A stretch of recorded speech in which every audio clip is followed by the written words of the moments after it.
இந்த பிளாக்கிங் கேரக்டர்ன்றது எதுக்கு மெயினாக யூஸ் ஆகும்னா லவ் ஜெனருக்கு வந்து யூஸ் ஆகும். லவ் ஜெனரோட பேட்டர்ன் எப்படி இருக்கும்னா, ஒரு ஆண் ஒரு பெண் இவங்க 2 பேரும் முதல்ல வந்து பார்ப்பாங்க, அதுக்கப்புறம் பேச ஆரம்பிப்பாங்க, அதுக்கப்புறம் லவ் பண்ண ஆரம்பிப்பாங்க. லவ் பண்ணதுக்கப்புறம் வீட்டில் வந்து ஒத்துக்க மாட்டாங்க, அதை மீறி வந்து கல்யாணம் பண்ணுவாங்க. கல்யாணம் பண்ணிவிட்டு ஒரு நார்மல் லைஃப் வந்து வாழ்வாங்க. அப்படின்றது தான் இந்த பேட்டர்ன். இந்த பேட்டர்ன்லேயே நிறைய கதைகள் வந்து இருக்கும். ஒரு பொண்ணு ஒரு ஆண் வந்து லவ் பண்ணுறாங்கன்னா அவங்க ப்ரப்போஸ் பண்ணுறதை வச்சே ஒரு படம் இருக்கும், இதையும் படம்னு இருக்கும்.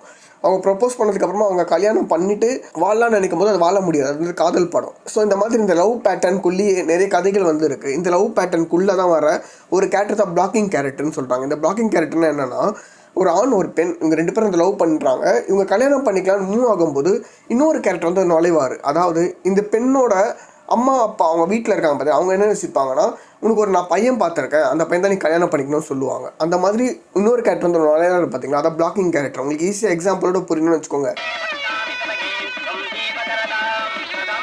ஜெயம் படம் பார்த்துருப்பீங்க. ஜெயம் படத்தில் சதாவும் ஜெயம் ரவி வந்து லவ் பண்ணுவாங்க.